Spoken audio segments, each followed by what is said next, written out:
The air inside the courtroom was thick with tension, charged with the kind of silence that feels heavier than noise itself. Every seat was taken, every eye fixed on the man who once ruled his world with confidence and charm. Kody Brown, once the proud and commanding figure behind Sister Wives, now looked like a man cornered by his own secrets. His fingers dug into the wooden table before him, knuckles white under the sterile glow of the overhead lights. His once bold posture had faded, replaced by the unmistakable unease of a man watching his empire crumble. Reporters scribbled furiously, the scratch of their pens blending with the soft hum of whispered speculation. Cameras clicked, capturing the unease that had replaced Kody's once unshakable confidence. Across from him, on the opposing bench, sat Christine and Janelle Brown. For the first time in years, they weren't seated as his wives. They were his opponents. The quiet strength in their faces told a story of betrayal, endurance, and resolve. There was no trace of the timid women who once fought for Kody's attention. Now, they stood together as something far more powerful, truth-tellers in pursuit of justice. "Your Honor," began Riley Stone, their attorney, his voice firm and deliberate, "this case isn't merely a civil dispute. It's about emotional manipulation, financial deception, and a secret land deal designed to leave these women with nothing after years of sacrifice." The judge, a seasoned woman with the kind of wisdom that comes from decades on the bench, raised an eyebrow. "Go on, Mr. Stone." Janelle rose slowly, steady and calm, her voice carrying through the room with quiet conviction. "He made us believe that Coyote Pass was our family's future," she began. "We invested everything, our savings, our comfort, our security, because we trusted him. Because he told us we were building a legacy." Kody leaned back, crossing his arms with a smirk that tried to hide his growing discomfort. "You knew the risks," he said coolly. "You chose spiritual marriage, not legal. That was your decision, not mine." The judge's expression hardened. "That may be true, Mr. Brown, but if it's proven that you withheld assets or misled these women, this court will treat it as a matter of law, not faith." For the first time, Kody said nothing. The arrogance that had once defined him faltered. The courtroom's energy shifted, and then Christine stood. Her heels clicked sharply against the polished floor, each step echoing louder than the last. She was not the soft-spoken Christine viewers once knew from television, not the woman who smiled through disappointment. This was a different Christine. A woman with a purpose, a woman who had found something that would shatter Kody's carefully crafted facade. She reached the front, holding a thick, worn manila envelope in her hands. Her gaze was steady, her tone unwavering. "This," she said, "is what Kody never expected us to find." The judge gestured for the bailiff to take the envelope. Reporters leaned forward in anticipation. Even Robin shifted in her seat, her hands fidgeting, her face pale with unease. Christine took a breath, her voice calm but weighted with emotion. "3 weeks ago," she began, "I was helping my daughter Truly sort through an old storage shed in Flagstaff, the one filled with things Kody left behind after I moved out. Inside a box labeled Christmas Day, I found papers. Among them, a deed, but not for Coyote Pass. It was for a parcel of land just outside Sedona." Gasps rippled through the room. The judge lifted a hand for silence, but the shock had already spread like wildfire. Christine continued, her voice steady but cutting. "The deed wasn't in Kody's name. It was under a company called CB Management Holdings LLC. None of us had ever heard of it. But when we checked public records, we found something interesting. Kody Brown listed as the sole owner and operator." Her attorney distributed photocopies to the judge and jury. The documents were authentic, dated 6 months before Christine officially ended her marriage. At that time, she was still contributing to the household financially, unaware that her trust was funding Kody's secret investment. "Let the record reflect," said Riley Stone firmly, "that Christine, Janelle, and even Mary Brown were led to believe that Coyote Pass was the family's only active land investment. Mr. Brown never disclosed this Sedona purchase." Christine's voice sharpened with restrained anger. "He told us there was no money left to develop our land. He made us live in trailers through freezing winters, telling us to hold on, that our future was just delayed, not denied. But all that time, he was buying himself a secret escape plan. A home, not for his family, but for himself and Robin." The room went silent. The air itself seemed to hold still. All eyes turned toward Kody. The smirk that once sat confidently on his face had disappeared. His complexion turned pale. Robin sat beside him, lips pressed tight, her trembling hands clasped in her lap. Cameras zoomed in, capturing every flicker of discomfort. The judge leaned back slowly, her expression unreadable. "Mr. Brown," she said at last, her voice cool but commanding, "did you disclose this Sedona purchase to any of your co-signers in the Coyote Pass deal?" Kody hesitated. When he finally spoke, his voice lacked its usual bravado. "It was a personal investment," he muttered. "I didn't think it was relevant." The judge's gaze hardened. "That's for this court to decide, Mr. Brown." And with that, her gavel struck the bench, a sharp, echoing sound that seemed to mark the end of something far greater than a hearing. In that instant, the illusion of Kody Brown's untouchable empire cracked wide open. The courtroom erupted into whispers, flashes, and frantic reporting. Christine exhaled slowly, relief and exhaustion etched into her face. Janelle placed a steady hand on her shoulder. For years, they had been silenced, manipulated, and dismissed. But now, finally, the truth was being heard. Kody sat frozen, eyes blank, realizing perhaps for the first time that control had slipped forever from his grasp. The story that had once been about polygamy, faith, and family had turned into something else entirely. A reckoning. And as Christine and Janelle walked out of that courtroom together, the flash of cameras illuminating their path, one truth was undeniable. The age of Kody Brown's control was over, and the women he once ruled were finally free to tell their story. The gavel's echo lingered in the courtroom long after it struck, as if the sound itself refused to fade. For a brief, fragile moment, there was only silence, the kind that follows after a storm has hit, when everyone is still trying to understand the damage left behind. Kody Brown sat motionless, the weight of 1,000 flashing cameras pressing on him like a spotlight he could no longer control. His face was drained of color, his lips tight, his eyes searching the judge's face for mercy that wasn't there. Robin shifted beside him, trying to remain composed, but her trembling hands betrayed her fear. The two of them, once the golden couple of a modern polygamous dream, now looked like ghosts of themselves, shadows cast by the truth that had finally caught up. The courtroom doors swung open as reporters rushed out, phones already in hand, voices overlapping in a frenzy. "Breaking news. Christine Brown exposes secret land deal," one shouted into a microphone. "Kody Brown accused of financial deception," another called out. Within seconds, the story that had been whispered about for months was now headline material, spreading through the world beyond those wooden walls. The cameras flashed again, lighting up Kody's face in harsh white bursts. For the first time, he didn't look like a man used to attention. He looked trapped by it. Christine remained seated for a moment longer, her eyes closed as she exhaled deeply. It wasn't triumph she felt, it was release. Years of manipulation, self-doubt, and buried pain had finally found their voice. Janelle leaned in, whispering something softly that made Christine's lips curve into a small, tired smile. Riley Stone gathered the documents on the table with methodical calm, as though he already knew history had been made in that courtroom. When Christine finally stood, the murmur in the gallery swelled again. She didn't speak to the cameras at first. She simply turned toward Kody, her gaze unwavering. "You took everything from us," she said quietly, so only he could hear. "And somehow that still wasn't enough for you." Kody didn't respond. He couldn't. His mind was racing with numbers, headlines, consequences. He could almost hear the chaos building outside the courthouse doors, the storm he'd tried so hard to keep hidden for years. When Christine and Janelle stepped into the hallway, the reporters descended like a wave. "Christine, how did you find the documents? Do you believe Kody will face criminal charges? Janelle, are you planning to sue for restitution?" Questions came from every direction, the noise dizzying, the lights blinding.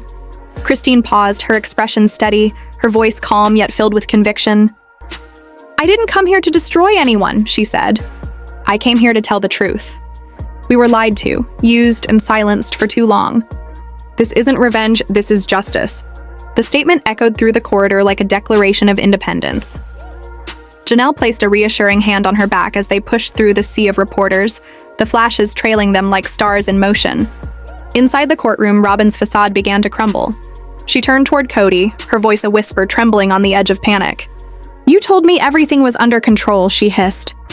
"You said they'd never find out." Kody's jaw clenched. "Stop talking," he muttered through gritted teeth. Not here. But it was too late. Cameras were still recording from the hallway windows. Every flicker of emotion, Every gesture, every whisper would be dissected by millions within hours. Robin's tearful face, Kody's defiance, they would become viral symbols of downfall.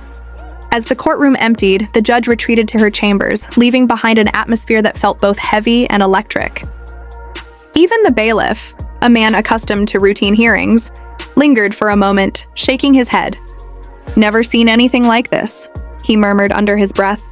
Outside, Christine's phone buzzed endlessly with messages. Family, friends, producers, journalists, everyone wanted a comment. But as she stepped into the cool Flagstaff air, she silenced it and took a deep breath.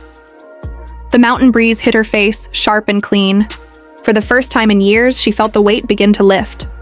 Janelle stood beside her, looking at the crowd gathering beyond the courthouse steps, supporters holding signs that read, "Team Christine and Justice for the Wives." "It's strange," Janelle said quietly. "After everything, it doesn't even feel like revenge. It feels like peace." Christine nodded. "Because it is." Meanwhile, Kody remained behind, slumped in his chair as his attorney spoke in hushed tones. He wasn't listening. His thoughts were elsewhere, racing through the years, the decisions, the lies he told himself were harmless. He had believed he could control the narrative, that charm and denial would keep the truth at bay. But now, with his empire exposed and his family fractured beyond repair, Kody Brown sat as a man stripped of power, just another defendant waiting to face what he'd earned. Hours later, the news spread across every major outlet. Social media exploded with clips from the courtroom, photos of Christine holding the envelope, and endless commentary dissecting the fall of the once proud patriarch. Memes flooded timelines, hashtags trended, "Dear Kody exposed," "Dear Sedona scandal," "Sister Wives truth." That night, as the headlines rolled and the public buzzed, Christine sat alone in her kitchen, staring at a steaming mug of tea. The world outside was loud, chaotic, and full of noise, but inside, there was only quiet. She thought about the years she'd spent believing in something that was never real, about the faith that had kept her bound to a promise that was always one-sided.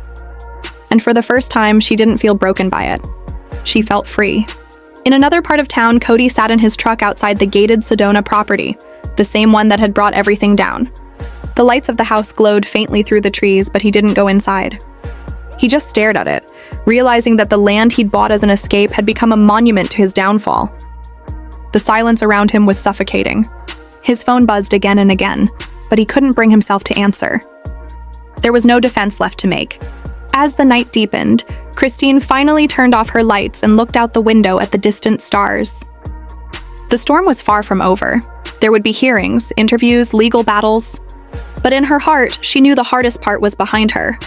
The truth was out, and it was stronger than any lie Kody had ever told.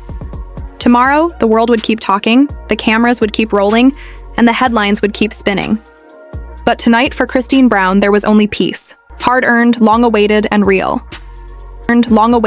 real. By morning, the world had changed. News vans lined the streets of Flagstaff, their antennas stretching toward the gray October sky like metallic trees. The courthouse, now empty, stood as the silent epicenter of a storm that had exploded overnight. Every major network had picked up the story. Kody Brown exposed in land fraud scandal flashed across morning broadcasts, YouTube thumbnails, and social feeds. The once iconic face of the Sister Wives patriarch now appeared beside bold red headlines and reaction videos dissecting every blink, every word, every sigh.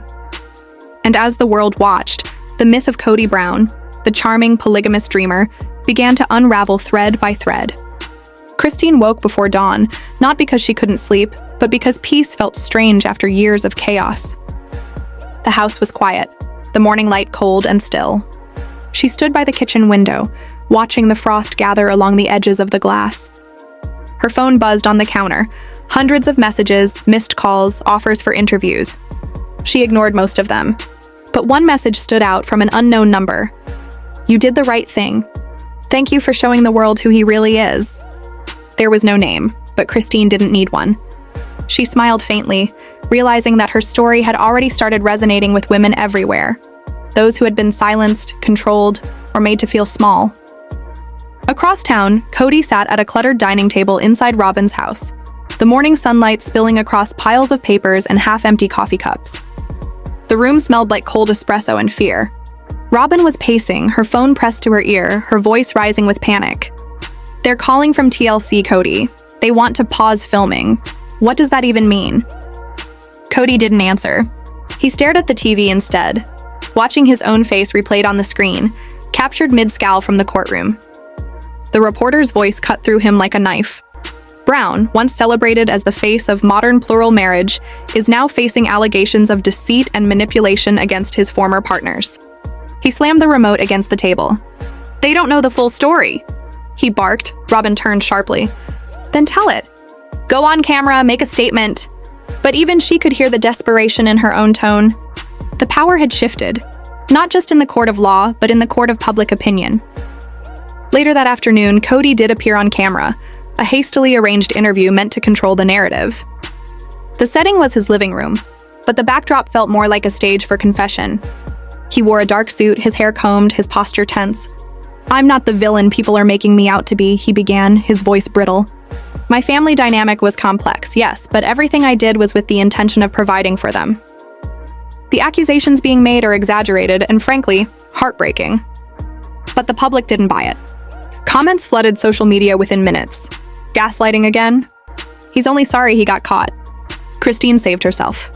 The tide had turned, and no statement could undo the truth that had already sunk in. Meanwhile, Christine agreed to one exclusive interview, not for fame, but for clarity. It wasn't on a talk show or a flashy set, but in her own backyard. The interviewer sat across from her as she spoke calmly, her voice steady, but filled with quiet conviction. "For years, I was told that obedience and faith were the same thing," she said. "That questioning him meant I didn't believe in the family. But faith isn't blind. It's supposed to be honest. What I learned is that love can't survive where control lives." The clip went viral overnight. Millions watched as Christine spoke not like a victim, but like someone reborn. Her words weren't rehearsed, they were raw, and that made them powerful. She became a symbol not just for ex-wives of Kody Brown, but for women across the world reclaiming their strength. Janelle soon joined her in public solidarity. Together, they appeared at a small charity event in Utah, where they announced a foundation supporting single mothers and women rebuilding after toxic relationships. Cameras flashed, but this time Christine didn't shy away. She smiled, not for performance, but from something real, the quiet joy of taking back her narrative. Kody, on the other hand, retreated deeper into isolation. The production crew halted, filming indefinitely. Robin's tears became routine, her frustration bubbling into resentment. One evening, during yet another argument, she broke down completely. "You told me we'd be safe," she cried. "You told me they'd never turn on you." Kody turned away, staring out the window. "I built everything for them," he muttered, his voice hollow. "And they destroyed it." But deep down, he knew that wasn't true. He had destroyed it himself, brick by brick, lie by lie. As winter crept into Flagstaff, Christine began rebuilding her life piece by piece. She moved into a new home surrounded by pine trees, where the mountains rose like ancient guardians in the distance. The mornings there were quiet, broken only by birdsong and the crunch of snow underfoot. It was a world away from the chaos she'd escaped, and that's exactly what she needed. Sometimes she'd sit by the fire and read old journal entries, words written during the darker years. She no longer cried over them. She only smiled, not with bitterness but with gratitude. Because now she understood. Pain had been her teacher. Every broken promise, every cold night, every argument had pushed her toward the woman she was becoming. Then one day, as if fate had a sense of timing, she received a call from TLC. The producer on the other end spoke cautiously.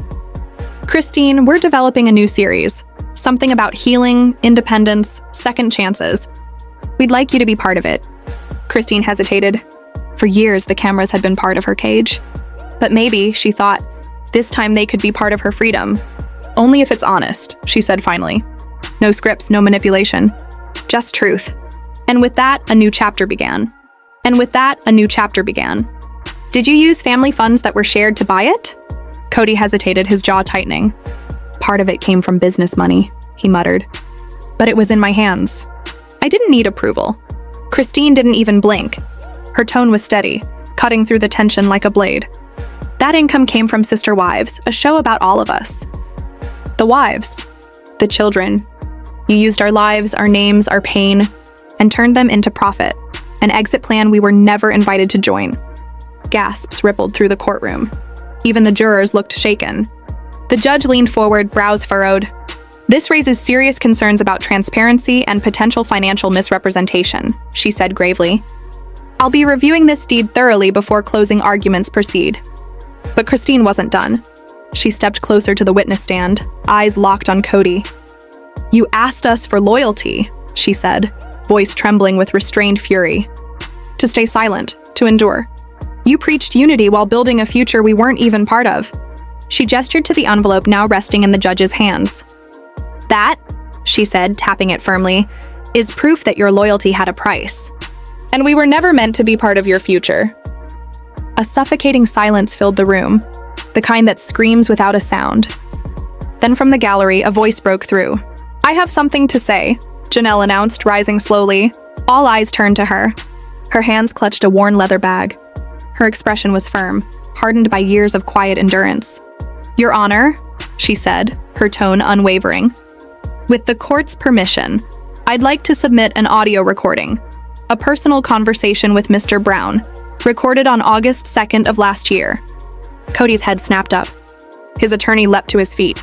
"Objection, Your Honor. That recording was made without consent." But Janelle's lawyer was ready. "Arizona is a one-party consent state, Your Honor. My client was within her rights to record her own conversation." The judge nodded. "Objection overruled. Proceed." Janelle walked to the front, plugged her phone into the court's audio system, and pressed play. The courtroom went dead silent. Kody's voice filled the speakers, cold, sharp, and unmistakable. "You don't understand, Janelle. You were never lawfully married to me. You have no claim on the land. You never did. You and Christine.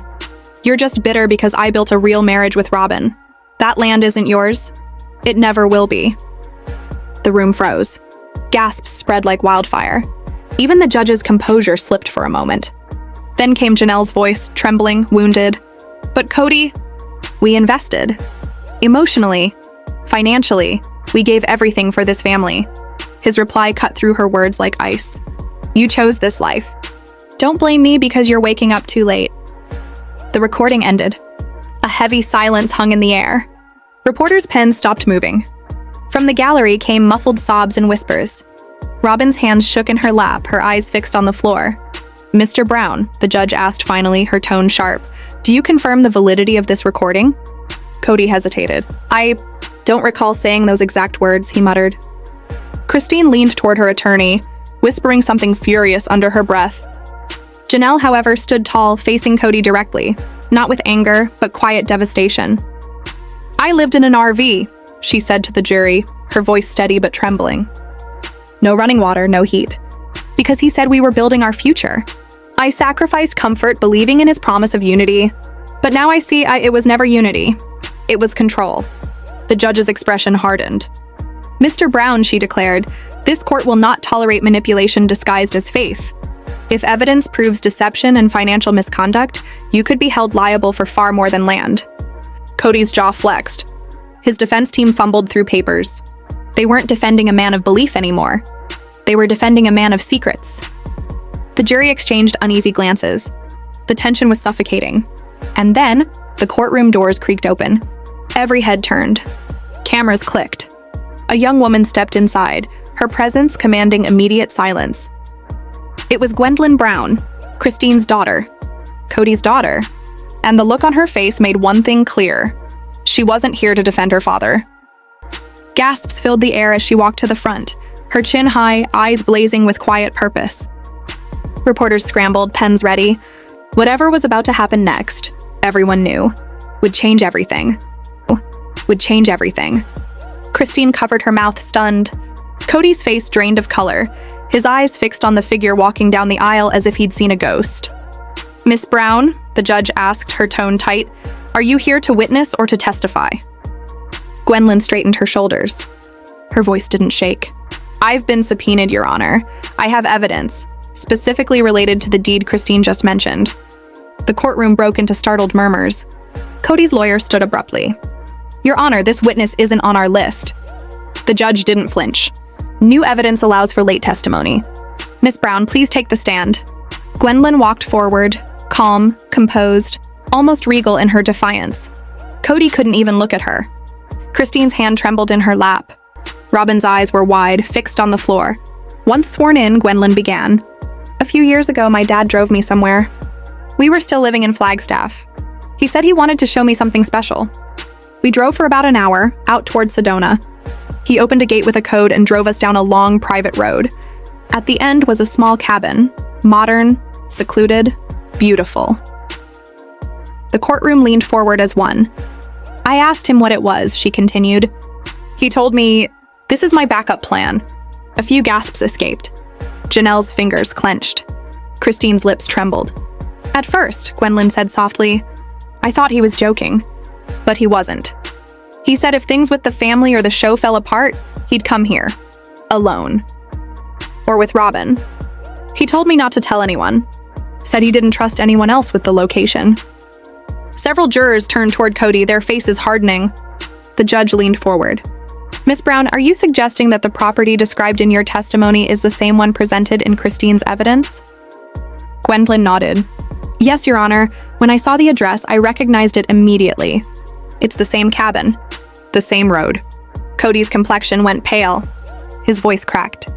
"Gwendolyn, that was a private conversation. You misunderstood. I was talking about a family future. All of us." But she didn't blink. "No, Dad, you said not to tell anyone. You said if the show got canceled, you'd disappear for a while. That you'd leave us all behind." The courtroom froze. Christine's face fell. Janelle's eyes glistened with anger. Even Robin looked shaken, her hands trembling, lips pressed together. For the first time, she seemed unsure of everything she'd defended. Kody's lawyer whispered frantically, but it was clear. Damage control was impossible. The cracks had become collapse. The judge exhaled slowly. "Thank you for your candor, Miss Brown. Your testimony supports the plaintiff's claims of concealment and deceit." The courtroom erupted into a low roar. Reporters texted furiously. Every camera in the room captured Kody slumped at the table, shoulders sagging, expression hollow. The confident patriarch from earlier that morning was gone. In his place sat a man undone by his own words. "The court will recess for 1 hour," the judge announced. "We will reconvene for closing arguments and initial findings." The gavel fell. Christine rushed to Gwendolyn and wrapped her in a trembling embrace. Janelle followed, their silent unity more powerful than any statement. 3 generations of women, once bound by faith and family, now bound by truth. And Kody? He sat alone, staring at the table, the reality heavy in his eyes. His own daughter had just become the evidence that ended him. When court resumed, the silence was thick, eerie, like the calm after a hurricane that wasn't done yet. Judge Rosalind Mercer entered, holding a folder stuffed with notes. Kody sat slouched beside Robin, who hadn't spoken since the testimony. Her eyes were red, her hands clasped tightly. "Everyone rise," the bailiff called. The judge began. Her voice was steady but carried weight. "This case, though centered on property, has revealed deep layers of emotional, financial, and interpersonal manipulation. Plaintiffs Christine Brown and Janelle Brown have presented strong evidence that Mr. Kody Brown concealed assets, misrepresented joint property, and leveraged spiritual authority to deny transparency." Kody's jaw tightened. "The court recognizes the unconventional nature of your family," the judge continued, "but financial contributions and shared assets remain protected under civil law." She flipped a page. "The Sedona property, registered under CB Management Holdings, LLC, was intentionally concealed from the plaintiffs. Testimony from both Christine and Gwendolyn Brown confirms this was meant as a personal retreat, not a family asset." The judge looked directly at Kody. "This court finds Mr. Kody Brown liable for concealment of assets, breach of fiduciary trust, and fraudulent misrepresentation." Gasps rippled through the gallery. Kody closed his eyes. "Judgment is entered in favor of Christine Brown and Janelle Brown. The Sedona property will be placed in a neutral trust and sold, with proceeds distributed according to financial contribution. Additionally, Mr. Brown is ordered to pay $120,000 in emotional damages, $60,000 to each plaintiff." Christine let out a breath she didn't realize she'd been holding. Janelle squeezed her hand. "It wasn't about money, it was about justice. About finally being heard. Court is adjourned." The gavel fell one last time. Reporters swarmed the exits, typing furiously. News alerts exploded across the country. The sister wives' empire, long draped in faith and unity, had fractured. On record. Outside the courthouse, flashbulbs burst like lightning. Christine stood before the microphones, her voice calm but resolute. "We didn't come here to destroy him," she said. "We came here to reclaim what was ours, our truth, our voice, our future." This was never just about land. It was about the years we gave to a man who promised forever but delivered conditions. Janelle stepped beside her. "I was loyal for almost 30 years, she said. Today, loyalty finally met accountability. This was never a family. It became a business. And we're done being employees." Inside, Kody stayed hidden in a side room, avoiding cameras. Robin stood near the door, pale, silent, her face a portrait of disbelief. As the crowd turned toward Gwendolyn, a reporter called out, "Why did you take the stand?" She folded her arms, her answer simple, unshaken. "Because silence is what built his world. And truth is what finally broke it. World. And truth is what finally broke it."